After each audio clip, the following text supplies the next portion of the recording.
Welcome back everyone, and it's time to go balls deep. Today we are talking about My Hero Academia Chapter 314, which covers the backstory of Lady Nagant and her reasons for becoming a villain. Extra. Okay, but like legit though, Lady Nagant is a queen, and this is now her meme. I have spoken! We have to respect women, Bakugo! No! If she breathes, she's a thought! All women are queens!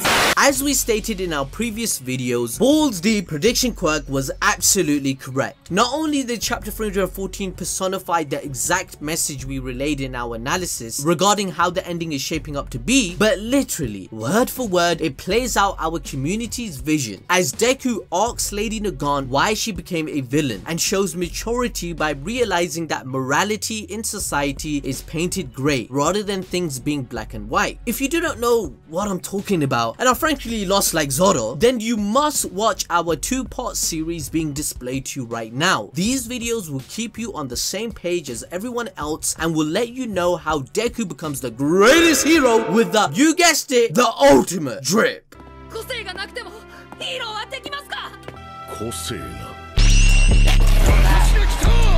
Chapter 314 begins with Deku activating his new power from his quirk called Jin, a power which provides ki and a pushing force of kinetic energy that would allow someone to cross their limits. The manga quickly points out how much of a difference this quirk makes by Deku activating it, with Nagant stating he is a lot faster than before. You're probably wondering now, how much faster? Well, Deku literally tells us. He states that Lady Nagant was able to react to any outcome from all directions within 1 second. That means Deku jumped from the building and grabbed her hand within under a second. That is absolutely busted and showcases how he now matches All Might in his prime, therefore being able to challenge Shigaraki, who has that same amount of power. Deku states that he will force Lady Nagant to give information regarding All For One, oozing out this Chad energy. And she's like, wait, bitch, you think you're a man now? And boom! Shoots him point blank, saying she doesn't have to tell him anything. Deku dodges this to some degree, whilst Lady Nagant decides to open up about her past, spilling the beans Deku wanted when he questions her regarding why she turned evil, helping All For One, who is trying to achieve world domination. Now, as we stated previously, Deku has matured and will be asking questions to the opponents he faces. He will be judging his own outlook and morality of the world. That's why the story is making it an imperative for Lady Nagant's character to juxtapose Hawk's, where both of them end up doing the dirty work for the Hero Association, but she turned into a villain whilst Hawk stayed true to the pro-hero ideals. Lady Nagant claims that some people in this world cannot see anything past the justice that Hero Society has created. People who follow it blindly could never understand. This basically means that Lady Nagant believes the system is corrupt and the NPCs around the world do not have critical thinking. They are not questioning their own morality on what the news is feeding them and how the perception of pro-hero society is warped by their ideology, the people that are in control and have the power. They do not understand the shoes of a hero and what actions are taking place behind the scenes that cause their so-called fake happiness and safety. This is at the cost of others having sadness and tragedy. Most characters in this manga are parallels because the central theme of the show is to display that morality is grey, where Deku has to create reformation of pro-hero society for the better and address the negative emotions buried deep within individuals which causes them to become villains. This is what we explain in depth in our video that we just uploaded yesterday, which I suggest for you to watch to understand My Hero in detail. I highly suggest for you right now to hit the notification bell for our channel. We cover My Hero Academia on a weekly basis and all the other shonen that you are interested in. Make sure to show me some support because I've been busting these My Hero videos out often. These are some top quality shit and I need your support. Please smash that like button too.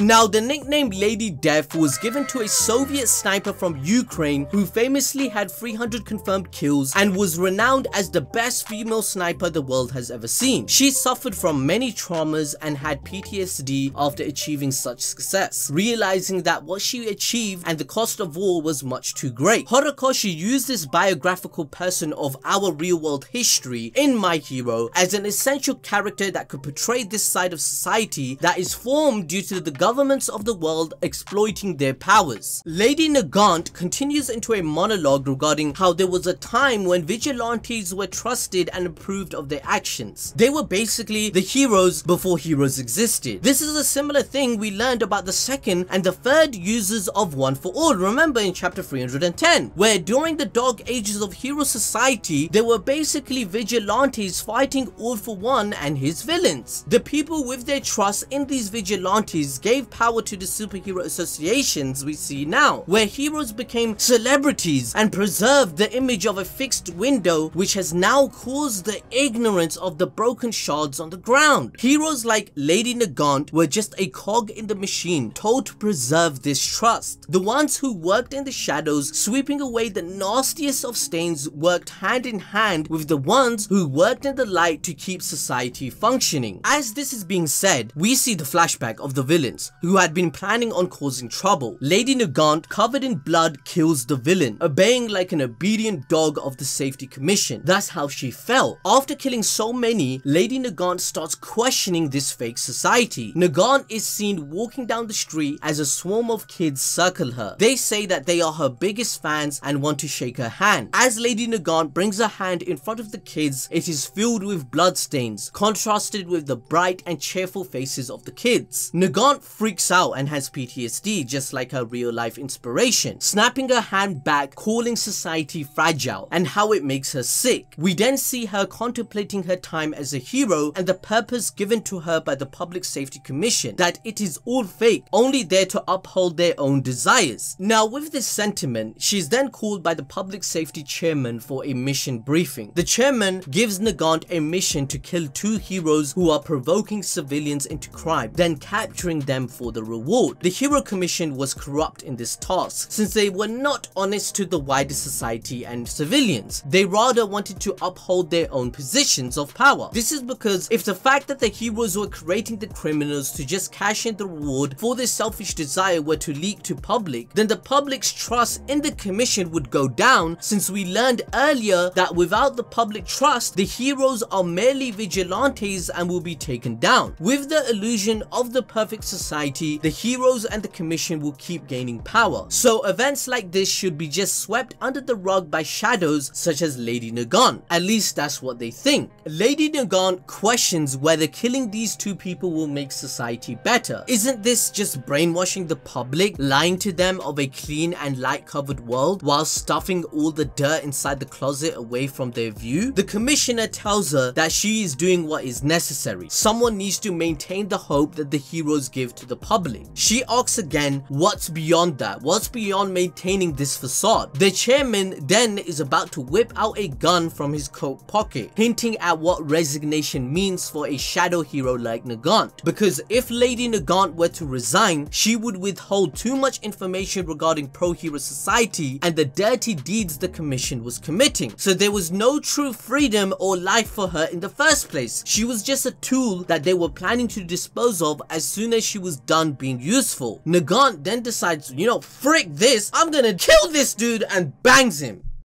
Oh wait, not bang him, I mean shoots him. I need to stop saying that. You guys get my point. Anyway, we are going to dive even deeper into this, but I will be passing the video on to Yusuf. Okay, so then coming back to reality, where Deku is confused and shocked that she murdered the public safety chairman back then. The public was told a different story, another lie from the commission to hide the darkness from the people, brainwashing them. Nagant continues calling the superpower society weak and fragile. How can an ideal or society be a good society if it can't even take accountability of its faults? Where without projecting this unrealistic view of perfectness, it will all crumble down. Like even if the heroes manage to defeat Shigaraki and All for One and bring society back to normalcy, will that really fix the root issue? Wouldn't it just repeat the past? This system will always breed more Shigarakis, Darbys and Nagants. The Hero Commission and all the other heroes only show you the bright side, which was being held by Nagant or even Hawks, who are shouldering the real truth of the world. The evidence of this pattern repeating is Hawks himself. The Hero Commission came to Hawks when he was a child, when he saw heroes as a shining ray of hope, just as we see in chapter 266 right after he kills Twice and realizes how far he had gone to uphold this justice. The Commission told him that he was going to become the shining light for everyone. He was going to be what Endeavor was to him. And this was similar to how Lady Nagant was recruited, as we see her as a bright-eyed schoolgirl being approached by the Commission. Only after being a trained dog for justice did she realize the truth of the fragility of justice she was told to uphold. Just as Lady Nagant had a realization about killing the terrorist who hadn't even done anything, like, isn't really justified to give someone the death penalty for not even committing the crime, not having a court case, not having pure evidence, not knowing this side of the story. This is basically assassination, some Minority Report stuff without the machine. Hawks also had his moment where he was thinking back to when he joined the Commission and became a hero, where, as I mentioned earlier, he was promised to become the shining bird looking over the weak. However, in reality, he was a puppet instructed to kill the third pro-hero best genist for the sake of this fragile hope and peace. He even had to kill Twice, whom he said wasn't necessarily a bad guy, as he mentioned in chapter 258. But in the end, Twice, a good soul, was betrayed and lied to by Hawks, which led to his friends being in danger, the people who meant the world to him. Hawks, a hero, was meant to save Twice from his fate in the villains. However, because of the twisted society, he was forced to kill him. Now Deku, whilst hearing Nagant's revelation on the corruption of the Hero Commission, he finds an opportunity to strike back. As he analyzes Nagant's pattern of trajectory, using a variant of Black Whip, 1 point strike, Deku is able to shoot Nagant out of balance. Deku then shouts that he didn't know all of the complexity and the dark truth in the hero society, but bit by bit, he's understanding it all. At this point,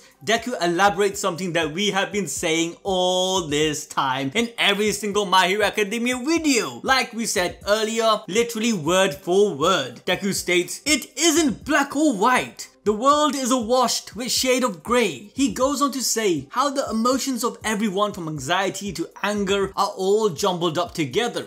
And guys, this actually parallels our own world, where nothing is really black or white when it comes to the fundamental factors which build up our own society. From the corruption of the ones in power to the social engineering of the masses, our ideology and perception of the world is formulated by our own environmental factors and those around us. Those in control of the media also play their part in painting the brush of who is good and bad, when in reality, the portrayal of good and bad is subjective to the limited information given to us. Understanding that our views of the world can be manipulated and the truth can be hidden by those in power is something Deku accepts. And Deku showcases this growth we mentioned in our video explaining why he will be the #1 greatest hero in this series. He reminds us here again how he understands that there is more to this fight between heroes and villains. Deku acknowledges that at the root of the problem, the villains are just byproducts of society. The Hero Commission and the foundation that represents the heroes as a whole failed society, and one can say even caused some of the issues bringing forth villains like Shigaraki and Overhaul, and in this case Lady Nagant. Deku ends up his speech to Nagant telling her that that's why we have to extend a helping hand. This goes back to Nagant's memories of when she was asked for a handshake by the kids who saw the false perception of her. When she reached her hands out, she retracted it right away, seeing the lies of her efforts. She was not a hero, but a cold-blooded killer. She wasn't able to reach out her hands cause she herself needed a hand reached out to her. She needed a hero to save her from the brutality she was mentally subjugated to by the Hero Commission, taken as a child, manipulated to do something no human should ever do. And Deku's heroism is not limited to helping specific individuals or the norm that society says needs saving, ignoring the misfit and those who are deemed as useless and no longer worthy. This perception of the useless people of society is something Deku will change. Let's not forget that Deku once himself was seen as useless and looked down upon. The Deku name itself meant useless. The reality is, useless can also be useful. And Deku's heroism symbolizes that. Just like he stated in chapter 305, he will save Shigaraki, a villain who was deemed unsavable and irredeemable. Deku is breaking the mold of a typical hero, saving those around him from physical hardships along with mental ones. This is the hero Deku is striving to be. If you guys want a detailed breakdown of this, then make sure to watch the video we have pinned in the comment section below. But regarding Deku's goal and mentality, Nagant completely negates his effort, believing it to be naive, and how that mindset can only be born from being raised in falsity.